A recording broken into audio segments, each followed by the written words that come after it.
mean, we've been through this before with MySpace, where it just sort of gets to the end of its natural life cycle, and then before you know it, something else jumps into play, and all the audience, like lemmings, migrate from one to the other. I don't think it's where this Google Plus has not really come in at that time. People are still very attached to Facebook, and I don't necessarily foresee a massive migration over the next 6 months or so, but who knows? Because there's some quite interesting stuff under the hood in Google Plus. Primarily, one of the big things that they've been selling it on is the ability for you to segment and share really easily.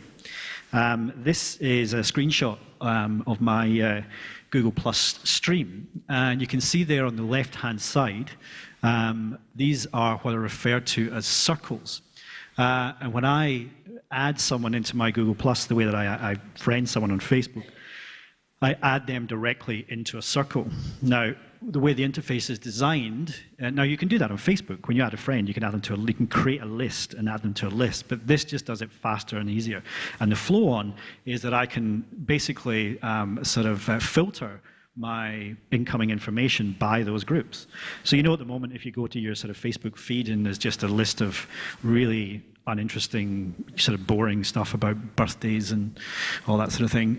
Here you can actually sort of say, well, I'm interested now in just seeing what's happening in this group, in this group, in this group, which I think is, has particular interest for organizations who might have, let's say, sort of volunteer groups or such like that. And I'll show you some of the other potential applications that Google Plus can do. But I think what this does is that it gets round that whole issue of do I use Facebook, for my private life and my public life, and this kind of mix of the two. Here, what you can say is, here's my account, and I'm going to use it for both. And when you post stuff, you can see there where it says share, add circles or people you share with. You can basically say, I just want to share this with my work colleagues, or I just want to share this with the people that I play football with, or whatever. And they do it in a way that's very simple and straightforward. This is the circles down the bottom here. You can see there I have friends, I have family. I have no family, it seems. They're not on Google Plus yet. And acquaintances. These are people that I don't regard as friends, just people I know. And that's been a lovely ability to actually segment that, because you'll see that actually I have fewer friends than I do acquaintances. And then I've got something down the bottom here, which is the nest. So these are people that are effectively clients who are on there. And then NWA is a sort of record label that I run on the side. And those are people that are associated or affiliated with that.